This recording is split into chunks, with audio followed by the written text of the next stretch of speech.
So I've been watching a couple of YouTube videos about, one was a news report and one was another independent guy that I like watching.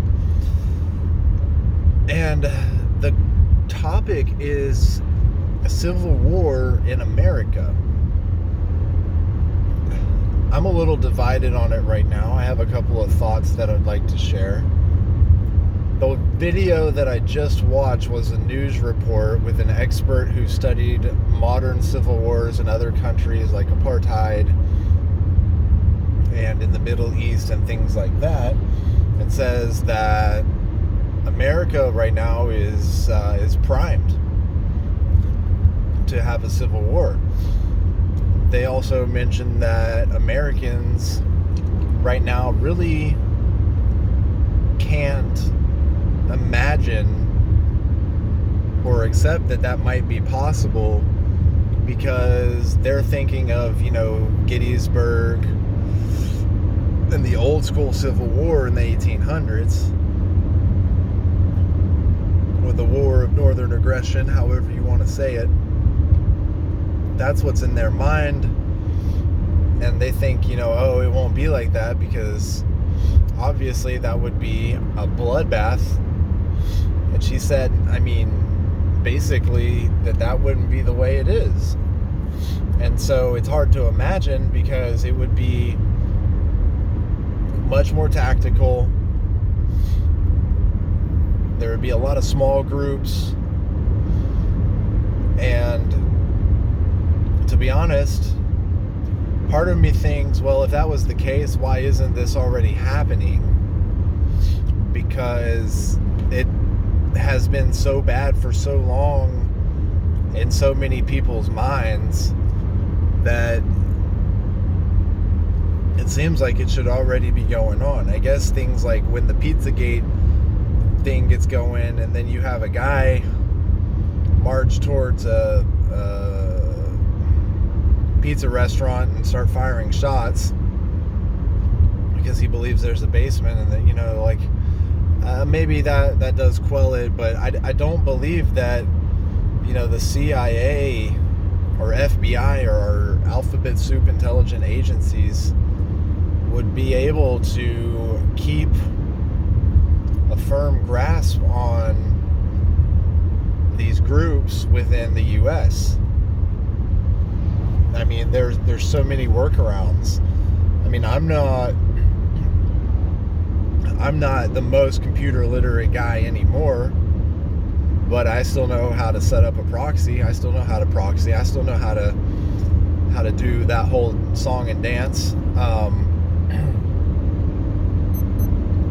And so that was just very interesting to me that there are polls showing that 44% of Democrats even think that it's time for some sort of separation, and it's not just what would be considered right-wing extremist. And do I think that America is capable of another civil war? Absolutely. Do I think that that's maybe the goal of the powers on high / the powers that be? Maybe. The problem is a couple of things. One is there's just too much dividing us already between finance, race, religion, gender, and these things have been a hotbed of conversation for so long, and I don't think that there could be one sort of focused issue for a group to want to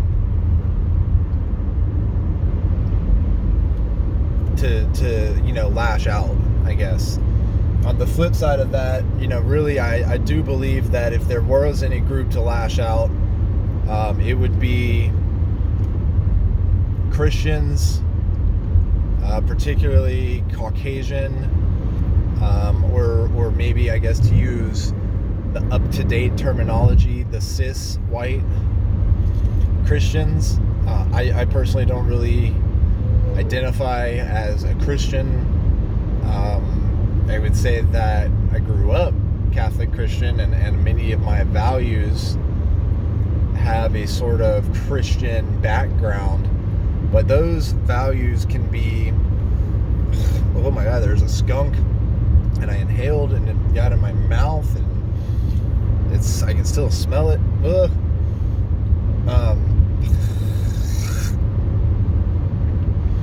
But again, I mean, the Quran and things like that are they preach the same values. Those values have been iterated time immemorial. And I don't think that necessarily you have to be a Christian to be a moral or ethical person.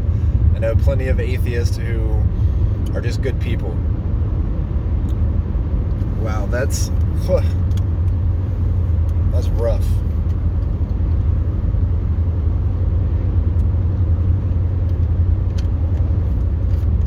And so since I don't believe that group, they might, that would be the group that would do something, and that would be the group that has sort of the capability, especially, militia-wise and organization-wise, to pull something like that off. I don't think that it will happen, because I don't think that, again, there's a single unifying hot button issue. It would be seen as too unfair for, I don't know, for that amount of power to be taken away from a group of individuals. At least I hope. Now, there are radicals in all camps opposite that group, but again, that speaks to the very issue itself. As I just said, all camps opposite that group. Are all those camps going to be able to put their differences aside and say the enemy of my enemy is my friend and unite? I don't think so. Now, if I ever rewatch this video for whatever reason, I would love to maybe redo a topic or a conversation on this on Soul Purpose, who's a great YouTuber for video games, did a great one on the Mass Effect trilogy, and I could see something like that. Maybe I should dive into that a little bit, but that would be for another time, as a passion project. Anyway, so that would be one issue. Another issue would be just the mere fact that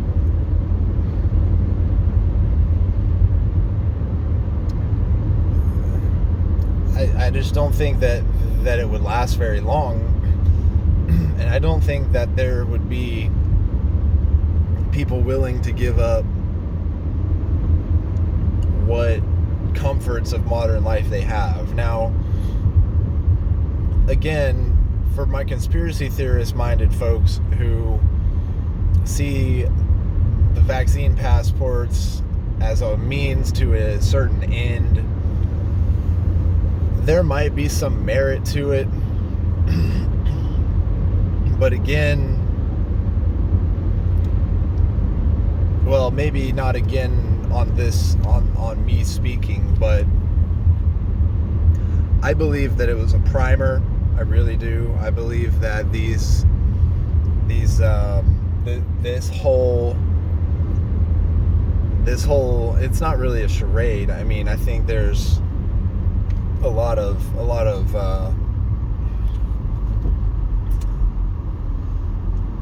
to be said for what happened and the overreaction of governments and that sort of thing.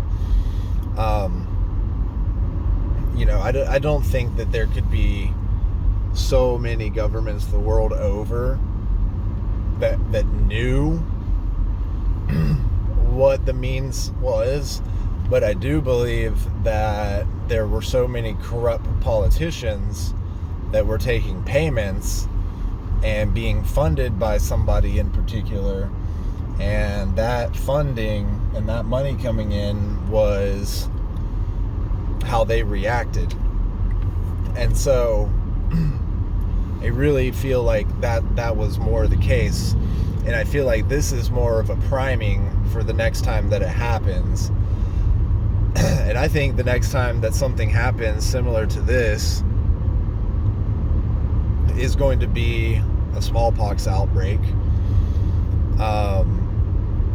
And that's what really scares me, is because we eradicated it. Also, maybe, but not really, polio could be the one. I doubt it. But the new variant of polio is due very soon. And I'm sure that we're gonna be getting our boosters soon. I mean, I saw something really stupid though on Twitter, and this is why I think the dead internet theory really holds weight. This was so freaking dumb. This dude was, I don't know, it was either a troll or a girl. It was a troll and a girl responding with like the facts.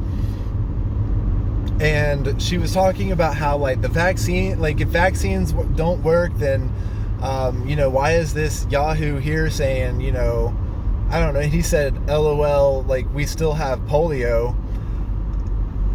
And then she like replied with like some screen cap from like maybe Google or something, and it was like, no, we still don't have polio, it's fully eradicated and we no longer vaccinate against it. And I was just like, wait a gosh darn second. Yes, we do still vaccinate against it, because I literally just took my infant for his round of polio vaccines. What the heck? So I don't understand. There's literally information on the internet about tried and true vaccines and diseases that have been around forever that's not even true. So like, what do we even know about coronavirus vaccines? And that's I think a lot of people's issue with the mRNA. I mean, my mind is blown by that.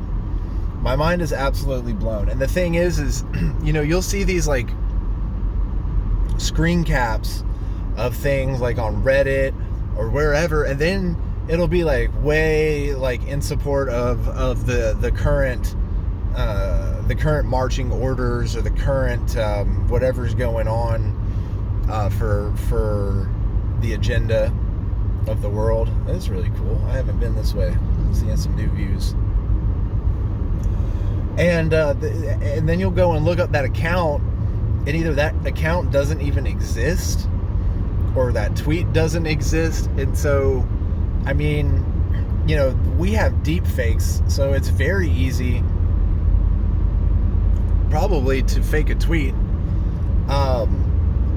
Like one of them was like, took my son to the emergency room, his appendix burst, but they wouldn't let us back into the ER because so many unvaccinated people were holding up the line. It was like, sir, I don't know if you know how ERs work, but if you have a young child and he's rolling around in pain with a burst appendix, and you went that many hours, your child should, number one, he should be dead, because waiting 3 hours with a burst appendix is not good, and releases all kinds of toxins into your body. And number two, that ER should not even shouldn't exist. And number three, you should have just gone to a different hospital.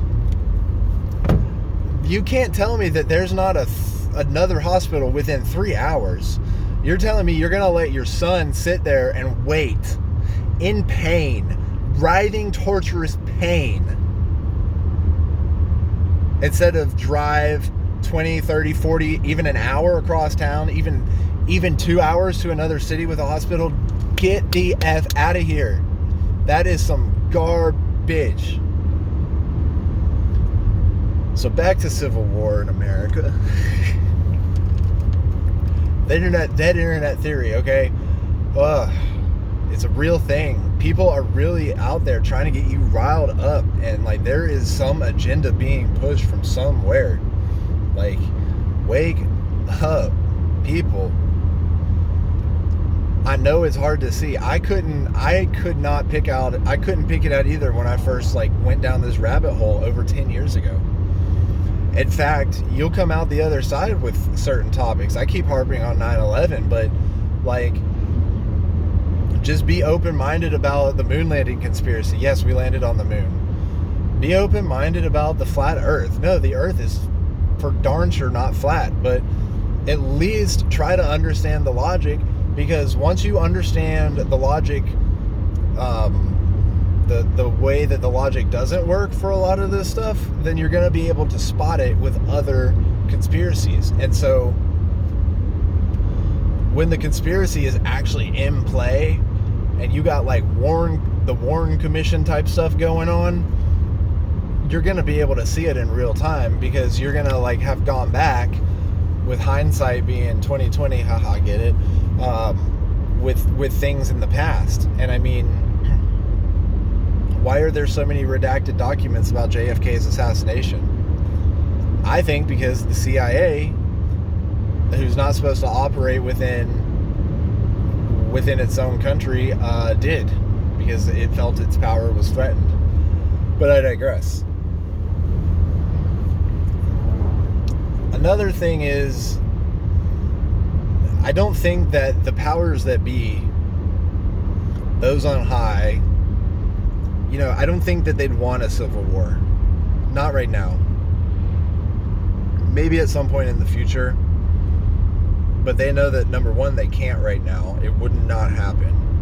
Number two, they can see the social sentiment and how things are getting pretty bad out there. There was a town hall meeting pulled up for the news broadcast that I watched, and they took an outtake of a guy who was, saying we're under tyranny from the government and from the medical field, and like, when do we get to use the guns? And he's like, no, I'm being serious. Like, that's not a joke. And I think that like that sentiment is shared by a lot of people. I mean, probably even some people who don't even have weapons, own firearms, that sort of thing. They might sympathize with that mentality and that mindset. And there's such a gun fetish in America, which is a good thing if you ask me. I don't have a means to protect myself like I should. I would also encourage anyone who hears that not to test out that theory. You know what I mean? But I'm not saying I do or I don't. I'm just saying that I don't have proper means to protect myself from certain things that I need to be able to protect myself. That doesn't mean I'm not able to protect myself from a single person of equal or maybe slightly greater weight, I guess, versus, and I mean by someone who might be all hyped up on drugs. But anyway, I think that that they're able to sense that sentiment, and they're saying, whoa, okay, we're gonna strike down this bill to mandate everyone get the vaccine, because we know that if we don't, we're gonna have a civil war on our hands. I think that's really one of the main reasons that it didn't go through. I don't think that all the money in the world could change the morals or the values of those Supreme Court justices who struck down that motion. And thank God, like, praise be to Satan. Just kidding. Praise be to whoever is on high. Praise be to the universe. listened to a podcast on the Church of Satan, and it's just really funny, and I think it's just hilarious what that actually stands for. It's very much like a farce. It's very farcical. It makes fun of certain like sects of Christianity, like certain aspects of Judaism and Islam and those certain religions that just rule with, like, you know, there's a very angry God, and, you know, life shouldn't be that way kind of deal. You know, life is meant to be enjoyed. And so it was just very interesting. So, you know, the Christian one that you should be worried about is Lucifer. You know, that is who you should, if you meet someone who worships Lucifer, then that person is dead on, man. That person is evil. That person worships true evil. Hailing Satan is just like saying, like, you know, like, Satan is like the little cartoon guy with a pitchfork, you know, in a Warner Brothers cartoon who's just like, you know, he's like kind of evil, or like he tries really hard, but he's not. But like Lucifer is like the actual Christian devil. So know the difference. It's important. So I think that they said, holy cannoli, we're going to have a civil war on our hands if we force everyone to get the jab. But see, they shoehorned a little bit in for federal health. So that's one thing that I haven't been hearing enough of, is like the federal healthcare workers at federal facilities, they have to. And so that's not good.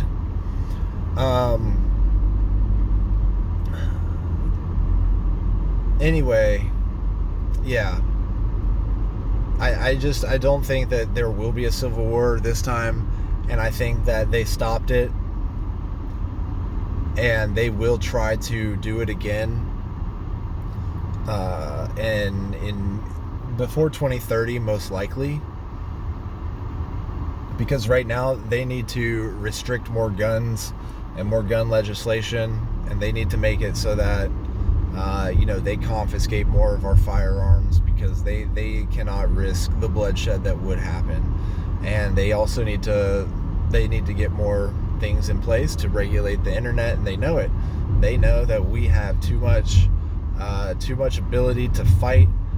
They're not quite in lockstep, and so they're just they're not dumb. They're not stupid.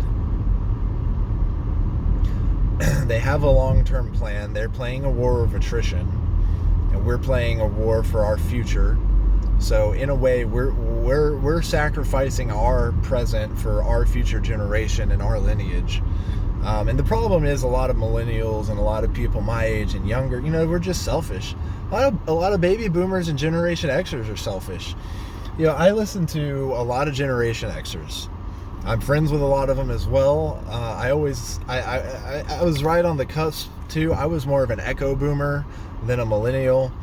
An echo boomer is you know, that children of baby boomers, whereas millennials are kind of like the generation of baby boomers and Generation Xers, because, you know, as society progressed, there was no like wave, there was no like definition like there used to be, like the greatest generation and the silent generation and baby boomer, you know what I mean? Like I forget all the ones, but you know, those had like very defined parameters. But now, the way that the family values have been entirely destroyed in this country, there's no really like good hard set parameters. And so I think that, you know, if you were to pick apart millennials, echo boomers would be sort of like a subset of what a millennial is.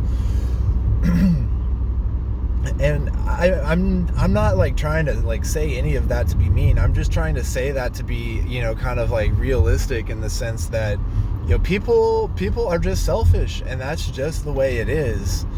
and they want to live in the now, and that we live in a society, and I've talked about it before in videos. We live in a society that is all about marketing and now, and me, and I want this and I want that. And I guess that's just by design. And that's going to lead me into a discussion of the economy here. I think it's really interesting to see many of my prepper channels that I watch talk about the economy, and then I watch their older videos, and then I compare that to real life, to my real life experiences and people I've talked to. There is always somebody that thinks the economy is going to crash. And I'm one of those people, and I talk about it, but I also don't think that you should live in fear of the economy crashing. It's like from Parks and Recreation, ZORP is going to come, and they have every year they they have a festivity thing in the park about when ZORP is going to come, and it's the end of the world and all of that. And this podcast that I listen to, he's always joking about cult leaders and how, at some point, to become a real cult leader, you have to predict the end of the world, and you have to be wrong over and over and over again. So, people have always been predicting the end of the world, and people are always going to predict the economy collapsing. Number one, it gets you on a lot of radars. If you're someone who's trying to make a name for themselves and get published or get noticed, predicting an economic crash is one way to do that, because if it bleeds, it leads. And then a lot of them more recently are talking, and this I want to focus on the last 10 to 12 years, and maybe plus or minus 4 as far as the standard deviation goes. And maybe, postulating that out for the next 4, we'll see. So they talk about, and this is what kills me. I'm not really partisan. I tend to withdraw from it. I tend to see it as very black and white, very red versus blue, very checkers-ish, very two-dimensional. So I don't really have a lot of time to waste on it.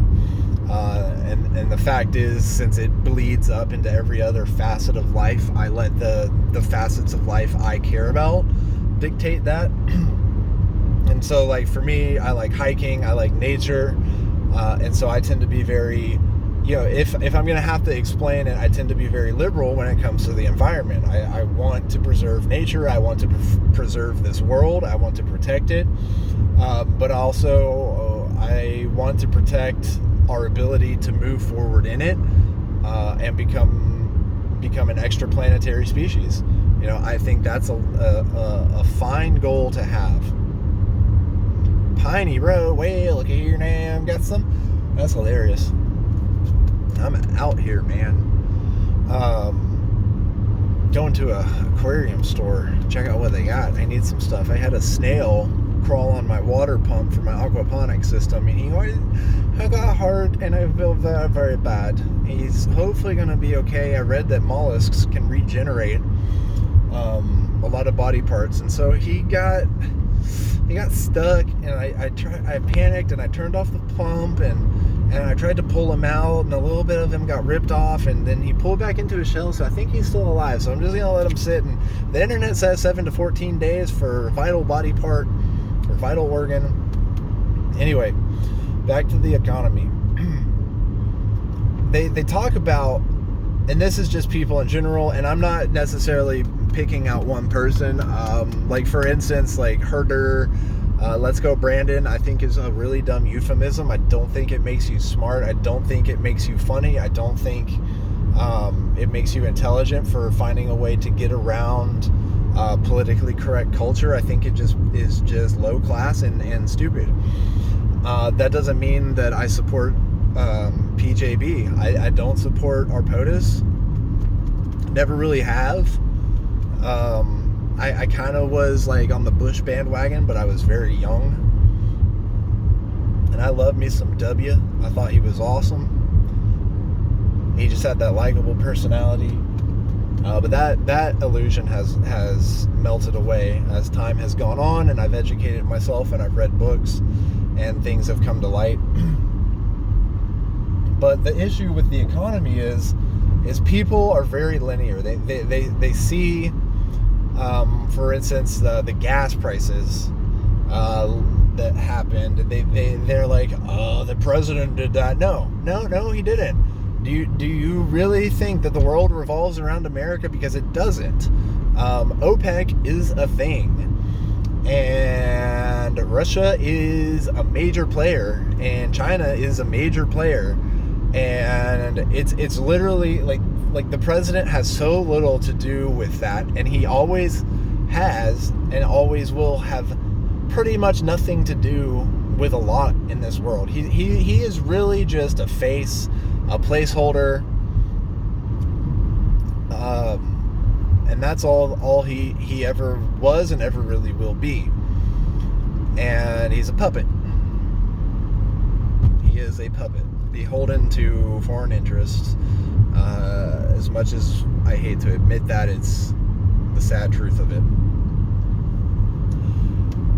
And so when people are like, oh my gosh, inflation is so bad right now and it's 7%, the highest it's ever been since 1982. Well, you know why? Well, economic policy tends to lag 8 to 12 years. So guess what? These policies are the policies that either your boy Donald Trump put in place in his presidency, in his 8 years in office, or these are the policies that were ramrodded in by President Obama before he left office. Or it's a combination of both, or I personally think it's a combination of both. I think there's very discordant agendas right now that by no means were any one particular person's doing. And so it's like a game of tennis where they get really intense, and they start serving harder and harder and harder, and so these policies get repealed and put into place, and they push even further and further in either direction. And now there's just so much of a whiplash with everything that's going on, and we're in that interim period. And the thing is, I do believe that we will see an easing of a lot of it, because we did have there was a little bit of period in there, but of stability with President Trump, who I'm also not a fan of. And there's a big issue of most of these puppets. They were in office for 8 years, and that was pretty much how it had been. It had been pretty stable, and they were in there for 8 years so that their puppet masters could get done what they wanted done, and so that the rich and wealthy and powerful and the elite could toe the line and keep things nice and even keeled and steady. And then Trump came in and did his thing and messed everything up and created a lot of good really quick, but has created a lot of hurt down the line. And there's a lot to be done, and there were good things and bad things, and I don't think that what's going on right now is particularly helpful But I also don't think what's going on right now is particularly because of recent decisions of anything. It's really not Joe's fault. I mean, really, you guys go from saying he's dementia ridden to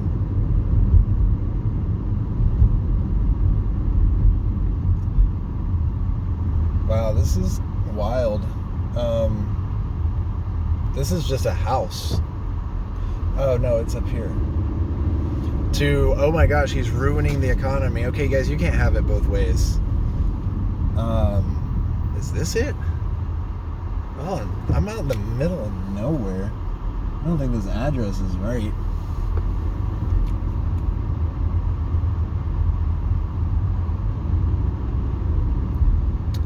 Well, you know, that just means I get to keep talking.